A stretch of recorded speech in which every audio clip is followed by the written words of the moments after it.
Number 162, MLB Draft, All-Star Game, Home Run Derby. We got some NBA news, some NHL news, and a little bit of football news. Let's get into it. We got a lot to cover.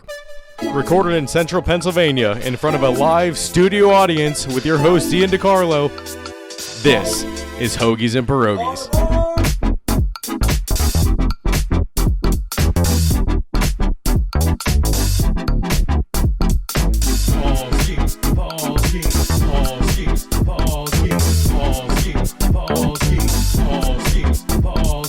All right, let's start it out with some basketball news, like always. The Thunder want to hold on to the Big Three for a long time. After signing SGA to a 4-year, $285 million max extension, the Thunder go ahead and give Chet Holmgren and Jalen Williams a max rookie deal. Holmgren's is 5 years, $250 million. Williams is 5 years, $289 million. Up to $822 million is wrapped up in these three players for the next 5 years. That is absolutely insane. Let's see here. What else? Devin Booker signed a 2-year, $145 million extension with the Suns, and that's $72.5 million per year. And that just broke the record that SGA set previously 2 weeks ago with his contract extension. And then, speaking of the Suns, they were probably trying to do this for a while. Bradley Beal bought out the rest of his contract with the Suns and will go to the Clippers on a 2-year, $11 million deal. Who was it? ESPN posted something that was like, the Clippers have a new Big Three. Excuse me? All right, so yeah, there's not really a lot of big NBA news, I guess. That 7-team trade that I talked about last week was the most boring trade ever, and it involved Kevin Love somehow. But yeah, pretty boring offseason. All the excitement happened in season this year, so not really shocking that there's nothing going on now. All right, some surprise NHL news here. They have a brand new CBA, and there are some major changes. Apparently, this is the fastest they've ever got a CBA done, and this doesn't kick in until for the next 2 years or something like that. I believe at the end of 2026 or maybe 2027. So, yeah, I wish it were like this in NFL and MLB, but we might have a lockout in 2027 for MLB. The first difference with the NHL, with the collective bargaining agreement, there will now be 2 extra games that we won't watch every year. The total number of games goes from 82 to 84 total games. Also, maximum contract lengths have been shortened from 7 years to 6 years. I actually didn't even realize that they had a cap on the number of years for a contract. This should increase parity in the league in theory and make free agency a little bit more exciting at the very least. But if MLB wants to add a salary cap, that's probably what they're going to have to implement is a max contract length. All right, so yeah, we got a lot of baseball news. Like I said, MLB Draft, Home Run Derby, and the All-Star Game, all of which were amazing. But yeah, let's clean up what happened with the Pirates last week against the Twins before the All-Star break. So news came out for the Pirates. They're redeeming themselves just a little bit with the Bucco Bricks fiasco. They're going to be putting the inscriptions on bronze plaques and displaying them along the same street side as the bricks on the side of the wall. And this is a much better permanent solution. And if the delay was caused by inscribing the plaques, then fine. Actually, you know what? It kind of seems like they're backtracking now. Like they got rid of the bricks and instead of getting them all inscribed and for them to stay there and doing the repairs on the bricks later to turn them into regular bricks. Now I'm like, well, why didn't they just wait to remove the bricks? That doesn't make any sense. All right. Pirates might not have redeemed themselves a little bit, but the bronze, that's cool. That'll last a lot longer than bricks that are being walked on by people. All right, but anyway, Twin Series. It was another skiing start, and he gave up a 2-run homer after they got a 1-0 lead, and that was on him this time. 4-8 with a 2.01 ERA. Lol.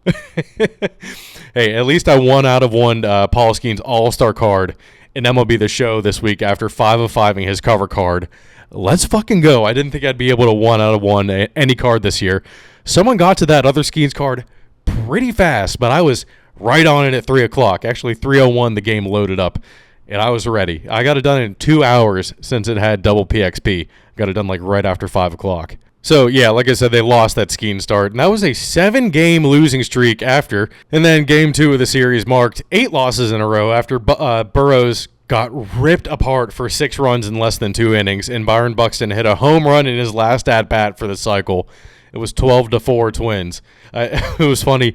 Since Buxton hit for the cycle the previous game, he gave a bicycle to a fan before the start of game 3. But somehow, someway, the Pirates broke the losing streak before the break and beat the Twins 2-1. They were 39-58 at the break. Ugh. That over of 75.5 really is not looking good now. Okay, let's go to the standings to see the results of the first half. I want to mention this first off. The Red Sox are feeling it before the All-Star break, winning 10 straight games to close out the first half. And god damn it, do I miss Aroldis Chapman. He's been lights out for him with an 1.18 ERA and 58 strikeouts over 38 innings and is 17 for 18 on save opportunities so far this year. Now, last week when I mentioned the Red Sox, I had written down records from like 2 days before I recorded, so I was like all jumbled up when I was talking about win-loss records over a certain time period. Let's get that straight now that there's a break. The Red Sox are 53-45, 37-36 at the trade. They're 16-9 cents. And the Giants are 52-45, 41-31 at the, I should say, Devers trade, and 11-14 cents. Oh, the Red Sox are actually now 3 games back of the Blue Jays after their 10-game win streak. But the Blue Jays are still leading that division, 55-41. Yankees are right behind them, right above the Red Sox. Detroit still has the most wins in the league, surprisingly. They're at 59. They can't seem to get to a 60th win, 59-38, the opposite record of the Pirates. Astros still going strong, very strong at 56-40. They're leading the AL West. Oh, and the Mariners are second in the AL West. They're 51-45. And Cal Raleigh had another 2-home-run game right before the break, and that gave him 38 home runs at the All-Star break. He was just one shy of tying Barry Bonds at 39. The Phillies took control of the NL East, actually. They're half game up on the Mets right now. They're 55-41. Mets are 55-42. Chicago, the Cubs are leading the NL Central. They're 57-39, and they're one of the best teams in baseball this year. That really fucking sucks. But Brewers are also right behind them at 56-40. Like I said, Pirates 39-58. And then Dodgers 58-39, right behind the Tigers for best record in the league. And they have a pretty good lead on that division. They're 5.5 games up on the Padres, who are 52-44. Oh, speaking of the Padres, my Fernando Tatis autographed patch card got shipped. Hell yes, I cannot wait to get it. I can't wait to see how much it's worth, to be honest with you. I think on the card, I don't know if it said out of 10 or out of 5, but if it's out of 5, I might be looking to sell that for sure. All right, so All-Star Weekend in Atlanta, there were a whole bunch of festivities going on, a whole bunch of concerts. The only concert that I want to touch on, Mr. Met was doing a side quest, and it didn't go as well as he would have planned. He showed up to a Lumineers concert, dropped the tambourine that was thrown to him, and then fell off the stage. He got up pretty quick, and he was totally fine, especially with that big-ass thing on his head. So there was really no shot that he would have been seriously injured. That was like the only bit of extracurricular stuff I wanted to hit on there. But on Sunday, the MLB draft, this was a good draft. Number 1 pick was the Nationals. They picked Eli Willits, and that was a shocker. Everyone was like, oh, they'll go Ethan Holiday, and if they don't go Ethan Holiday, they'll go Cade Anderson. Well, Eli Willits was the pick here. He's a defensive prospect that has good range at shortstop with good contact. He doesn't really excel at any one thing, but he does everything well except for hit for power, where he's projected to be below average, and someone on the broadcast said that he was like going to be like a 2020 player in the future.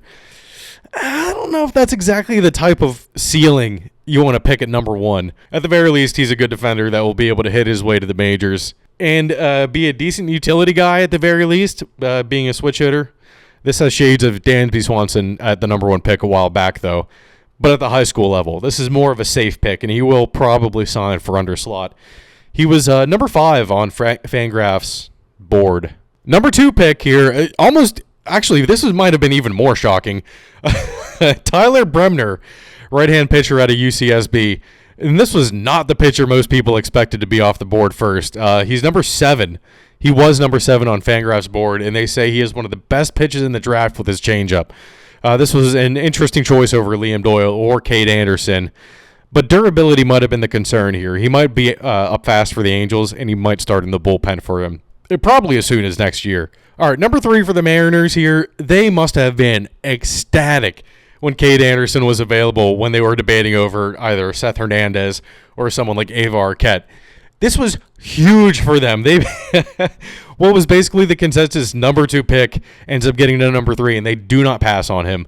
He already does have a Tommy John under his belt, so maybe that made the Nationals and Angels hesitant, but he should work his way through the minors relatively quickly, and he kind of already has. A lot of people like to say he already has a Tommy John under his belt, and they talk about that in a positive sense, that if you get it out of the way early, you might not need it for a long time down the road. But obviously you don't want it to happen at all. But if you're going to draft someone, for it to already happen and for it to be surgically strengthened, that's a plus for some teams. So not too much upside. I feel like he's already pretty much at what he's going to be in the majors. I think he might be like a back-end starter at best. He doesn't really have that heat that someone like Liam Doyle or Seth Hernandez has. All right, next up, Rockies at number 4. They take Ethan Holiday, shortstop out of high school. Obviously, duh. This was the most obvious pick ever for them when he wasn't number 1. The ties to Matt Holliday are there with the franchise, and I legitimately think that he's better than Jackson. We're going to hear about this endlessly until he makes the majors, and even for a little while until he proves that he can do something. All right, number 5, Cardinals. They take Liam Doyle. They're pretty lucky that he fell all the way to number 5, and this does kind of suck because he had a real chance to fall to the Pirates. And I hate it because the Cardinals got him, and he has the fucking aura of a pitcher that you want, even if he ends up in the bullpen. He'd be nasty closing games. He kind of looks like an unhinged Mitch Keller. But at number 6, the Pirates, what they did isn't that... I'm very happy with what they did. I'm not disappointed in it at all. They take Seth Hernandez, and there was talk of him going number 3 to Seattle, and then Cade Anderson falling to the Mariners at number 3. All but assured Hernandez would be the pick here. He's 19 years old, 6'4", 195, has 3 elite pitches in his fastball, changeup, and curveball. And reportedly, he's the best high school pitching prospect in a while, like better than Hunter Green. If your floor is Hunter Green, sign me up. Yes. I wouldn't have minded if they took Ava Arquette here because he is a college bat and he probably would have advanced through the minors pretty fast. But I have more trust in the org in developing a pitcher. That's for goddamn sure. The last 2 Pirates right-handed prep arms they drafted, Quinn Priester and Jameson Taillon. I'd say that worked out pretty well for him. Next up, number 7 here for the Marlins. I already mentioned him, Ava Arquette, another high-floor player, like I said. I would have been happy if the Pirates drafted him, but this was a no-brainer at this point with all of the pitchers that were projected in the top 10 completely off the board. The Marlins always need hitters, and this is, I feel like, a pretty safe pick for him. All right, we're only going to go over the top 10, so don't worry about that here. This is where I start losing interest in the players anyway. Number 8, the Blue Jays took JoJo Parker, another shortstop out of high school. North Shore 9 is saying that he's probably the best high school hitter in the draft. There's a lot of comps to Termar Johnson here, so let's hope the Jays have better luck with this draft pick. I can't really think of any recent draft picks that have hit for them, to be honest with you. And number 9, the Reds take Steele Hall. Well, he has the baseball name, but he was number 35 on Fangraphs Big Board. This was a huge reach. He has elite speed, but that's about it. If they want to add him to Ellie in the lineup eventually, then sure. But he might not do much beyond being fast. This might be the worst pick in the top 10. He might not even make it to the majors. This one has probably the highest variance here. All right, so round out the top 10, the White Sox draft ineligible, the lottery ineligible White Sox took Billy Carlson, another shortstop out of high school. Stop me if you've heard that before. This is probably the best defender in the draft, but I got the sense that he was a lot like Hayes coming up, where you just hope to God that his bat develops into anything above hitting 200 at the major league level. I mean, when you're trying to hope that a bat just develops out of nowhere, with Hayes it hasn't worked out so far.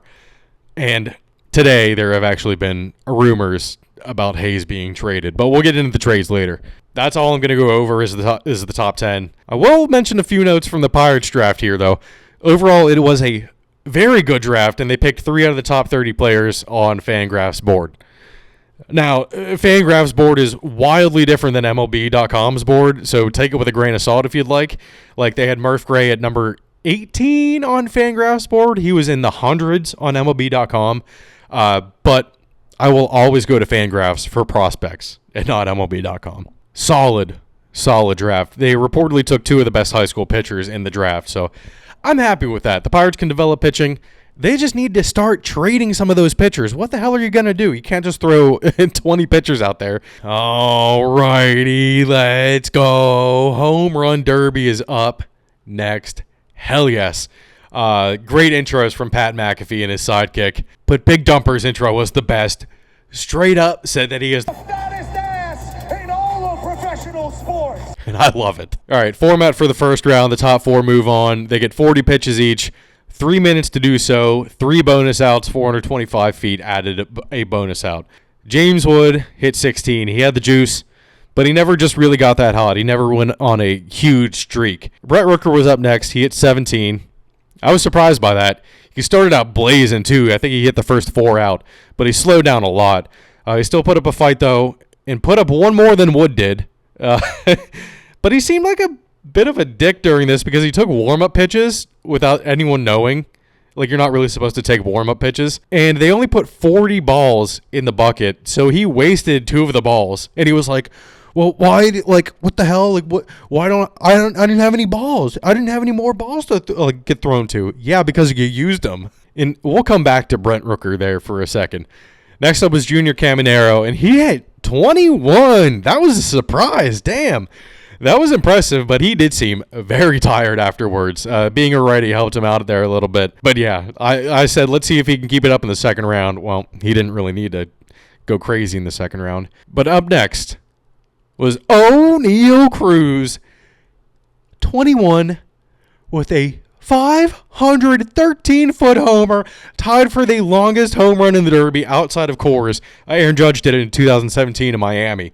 Holy shit, what a monster. Oh my God, the balls were coming off the bat regularly at 116 miles an hour.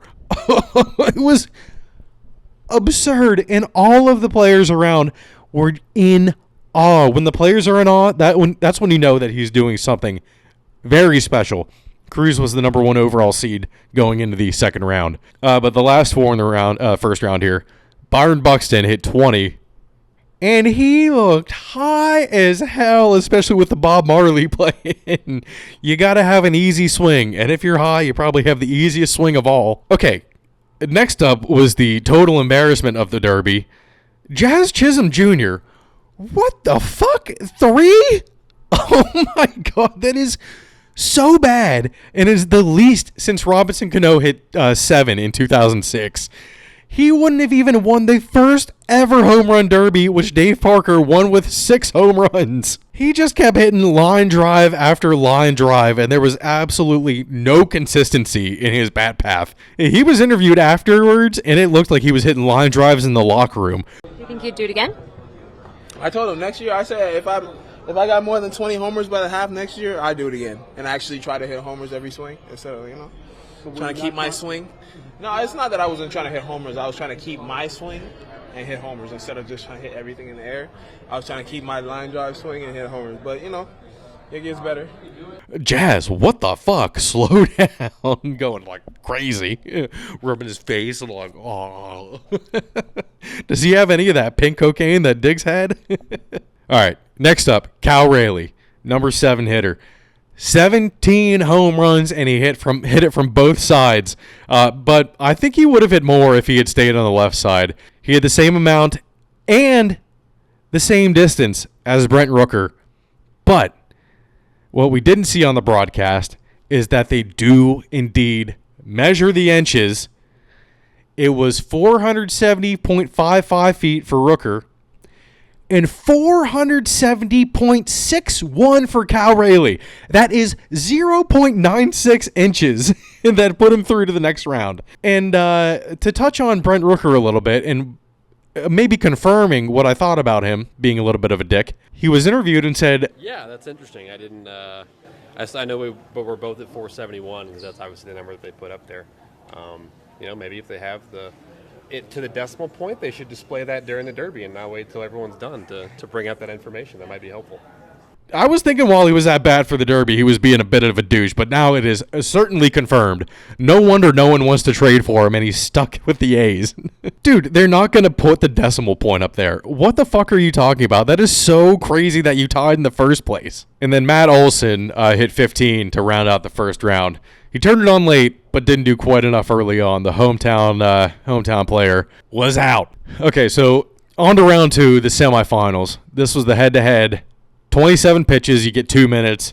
Same bonus as before, 3 outs, 425-foot home run gets you a bonus out. First up was Buxton versus Caminero. Caminero smoked Buxton with 14 pitches left and opted for rest. I mean, he hit 8 home runs in 13 pitches, and Buxton hit 7 with all 27 of his pitches and the 3 outs. Buxton, what are you doing? So Caminero didn't even need to do much in the first round. I think he probably should have gone first. The next up was Cal Rayleigh versus Cruz. This time Rayleigh stayed on the left side, and Cal went on a fucking heater and ripped it. He had like 8 out of 13 pitches out of the park at one point. I think I might have just gotten that from the previous round, me saying that, but whatever. But if it's going to be anyone to beat Cruz, I'm glad that it was Sticky Mantle. Cal came up to Cruz afterwards and said, "Dude, you're unreal. You're fucking amazing." And yeah, Cruz was amazing. He was hitting some bullets again in the second round, but Cal beat him 19-13 with Cal staying on the left side. And then the finals had the same rules as the second round, 27 pitches, 2 minutes. Same bonus. But Cal Rayleigh was up first after just putting up 19 against Cruz, and he had to go first in the round, so he had to keep going to get all the outs and the bonus outs. Why the hell was he going first? Caminero has had so much rest. But it didn't matter. 18 home runs in the finals. 56 total home runs. Caminero only had 28 right now, so he has to hit 29 to tie his total. But he would have won if he hit 19 home runs, and I thought that was bullshit. But he didn't. Caminero only hit 15. Cal won the finals 18-15, and the video came true of him saying, Cal joined Ken Griffey Jr. as the only 2 Mariner players to win it, is the first catcher to win it, but they just said on StatCast that it was in 39 years. So I don't know if he's the first catcher or the first catcher in 39 years to win it. But he definitely is the first ever switch hitter to win it. Congrats to Cal Rayleigh, big dumper, thicky Mantle. What a season. Damn. I want to see 60 home runs from him. Okay, before we get into the All-Star game itself, there was a little bit of drama. Zach Wheeler said he decided to prioritize rest over playing in the All-Star game. And in his place, Jacob Misiorowski was selected over Christopher Sanchez. And this is kind of fucking disgusting because Christopher Sanchez 1,000% deserves the spot over Misiorowski. Misiorowski is 4-1 with a 2.81 ERA with 33 strikeouts over those 25.2 innings that he tossed. It's not like he shut everyone out. Sanchez is 7-2 with a 2.59 ERA and 116 strikeouts over 107.2 innings pitched. And maybe the selection process is fucking broken. The Phillies' reactions to Misiorowski were kind of priceless. Trey Turner said, "What a joke. That's fucking terrible." I mean, that's terrible, dude. Real Mutu said, "Nothing against the Misiorowski kid, but those two, Sanchez and Suarez, are deserving." And then Castellano says, "It's turning into the Savannah Bananas." But apparently, he was 13th in line of the players that they asked, and he was the first one that accepted. Well, my question to that is, who did they ask? Christopher Sanchez literally said that he'd pitch in the game, even though he pitched on Sunday. So who did they ask? I'm just very confused by that. But With Wheeler being out, that meant that Skeens was getting his second start in as many years for the All-Star game, and Skeens is the first pitcher and fifth player overall to start the All-Star game twice in his first 2 years. I mean, I'm surprised they didn't start Mizorowski at that point. Jesus Christ. And what does Skeens do? Starts the game off 1-2-3, 2 strikeouts on 100-mile-an-hour fastballs, gets Aaron Judge to ground out to end the inning. Amazing. I watched the first inning to see Skubal give up a 2-0 lead for the NL. And then I basically completely tuned out. I'm also happy to see the players back in their own uniforms. Instead of the crazy stuff, not like the one I'm wearing currently, but the ones this year were kind of shitty. The NL went up 5-0 in the 6th inning with a 3-run home run from Alonso and then tacked on another from a Corbin Carroll home run. And that's when I went to sleep. But I guess I shouldn't have. I should have stayed up because the AL tied the thing up at 6 with 2 runs in the top of the 9th inning. What the fuck? And of course, what happens in extra innings in the All-Star game now? This was implemented 3 years ago. This is the first time that it's happened. Instead of extra innings, it was decided with a swing-off home run derby style competition. The managers chose 3 players. Every player got 3 swings at him. Brent Rooker put the AL up 2-0 pretty fast. Then Kyle Stowers made it 2-1.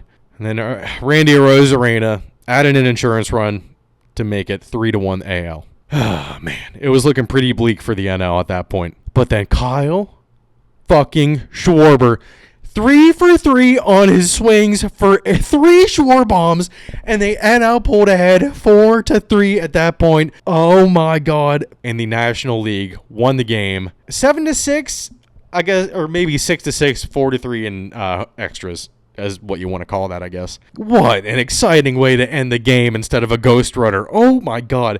This has to be the permanent solution to extra innings. Teams would always have to covet a power hitter for situations just like this. If the Pirates could get to extra innings tied at 0, they'd win a very large amount of their games just because they have O'Neal Cruz. So Kyle Schwarber was announced as the MVP for the game, but just because of the swing off. Now, so when this rule is implemented in 2022, this was posted on MLB.com. If all of this indeed comes to pass, the game in the record books would be considered a tie with the notation that one league defeated the other in a home run swing-off, and there would be no winning or losing pitcher. Additionally, the All-Star Game MVP award would be based on what happened in the 9-inning game. Yeah. The article, as it was originally written, can be seen in the Wayback Machine because MLB went back and changed it. Today, they changed that last night. This little notation was removed from the website late last night. So this guy on Reddit brought it up. He said the MLB is actively covering up that the home run derby officially does not count towards the All-Star MVP consideration because they'd rather give it to Kyle Schwarber, who was the hero right at the end, as opposed to Pete Alonso, or hell, even Brent Rooker, who allowed the game to even get to that point simply because Schwarber was the one who happened to just be in essentially the right place at the right time at the end after going 0 for 2 in the game. So he has a point. What the fuck is going on? That has some money incentives. And speaking of money incentives, the Rangers paid Eovaldi his $100,000 All-Star Game bonus, even though he wasn't named to the team. So I'm thinking maybe for Christopher Sanchez, they might give him his bonus if that was a clause in his contract. I really couldn't see them just absolutely screwing their own players out of this when it's a popularity contest to be voted in anyway. And I want to say bravo to MLB The Show for putting up some great free All-Star Game content. You can get like three or four free 99s right now. This truly is the best online card collecting mode of any sports game there is. I'd say this is a pretty damn successful All-Star break. The Home Run Derby was exciting. The All-Star Game was exciting with the fucking swing-off. The draft had twists and turns. All 3 phases of it. Oh. Keep doing it, MLB. You had a good showing. Keep the regular uniforms. Good touch. No extra ad bullshit on the jerseys. Very clean.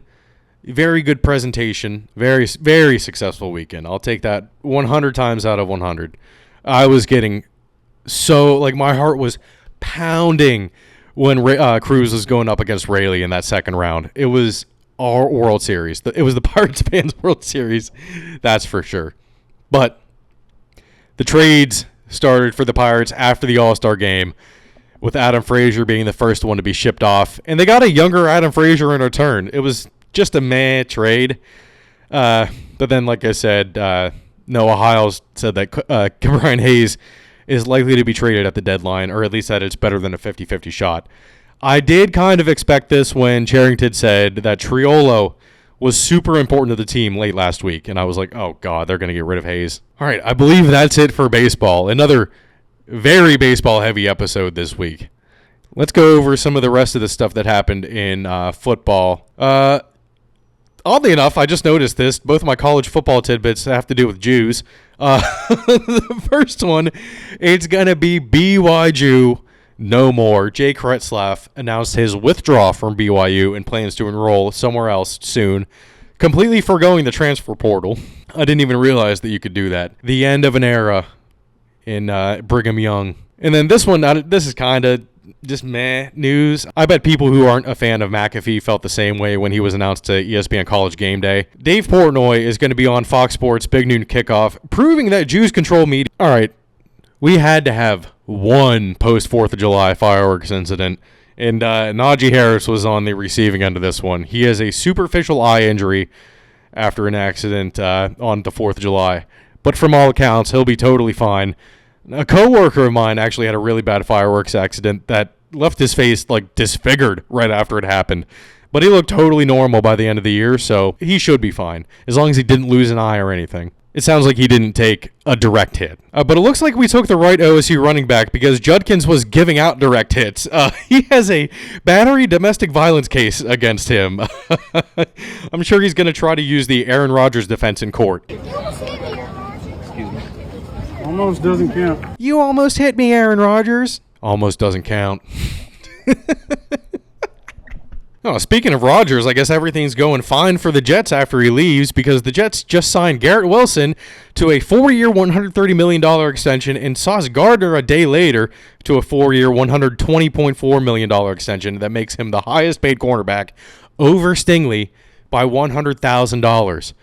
Both are additions to their rookie deals, which will keep them with the Jets through 2030. Garrett Wilson is now the 5th highest paid receiver in the league at $32.5 million per year. I do think that's a pretty good deal. He has started in all 51 possible games for the Jets and has 80-plus receptions and 1,000 yards in his first 3 seasons, joining only Michael Thomas, OBJ, Justin Jefferson, and Jamar Chase. That's a pretty damn impressive group to be a part of. The most impressive part is that he's done it with 7 quarterbacks over that span, and none of them have been good. He most definitely deserves this. That's honestly, I think, a steal until 2030 at $32.5 million. We got some more jersey news, but not the jersey news that I wanted. The Buccaneers dropped the white creamsicles, which are clean, and the Chargers unveiled their new all yellows, which I think do look pretty good, but they remind me a little bit too much of the Color Rush jerseys. They were getting hyped up very much on social media with like, oh, Chargers uniform reveal coming in 2 weeks. Oh, we're going to reveal him next week. And it's just the yellow Color Rush jersey. They do have the clean-ass throwback from like 2006 when LaDainian Tomlinson was there and Junior Seau. So those ones are nice. The navy with the white bolt with the yellow outline. I like those ones more than the yellow ones, to be honest with you. But yes, I believe that is it for this week. We have 49 days until kickoff. Well, 48 if I put this out on Friday. So we're getting closer. We are so close. And we got a preseason game in 2 weeks. So what is it? The Lions-Chargers? So it's coming. It's coming. I'm ready for it. I am so hyped. A person that I've been listening to a lot is Coach JB because my coworker listens to Coach JB. He's fucking hilarious. So yeah, he was going over all the teams or all the players, and he was doing an overrated, underrated. Very funny. I didn't know about Coach JB until my coworker introduced me to him. Nothing happened on Twitter here while we were recording, so I believe that's it. Make sure to leave a like and comment on each video and subscribe to our YouTube channel. Hoagies and Pierogis is available on Spotify, Apple, wherever you listen to your podcasts. Follow us on TikTok and Instagram for clips throughout the week. And we'll leave you with this. Thank you very much. Recorded in central Pennsylvania in front of a live studio audience with your host, Ian DiCarlo. This is Hoagies and Pierogis.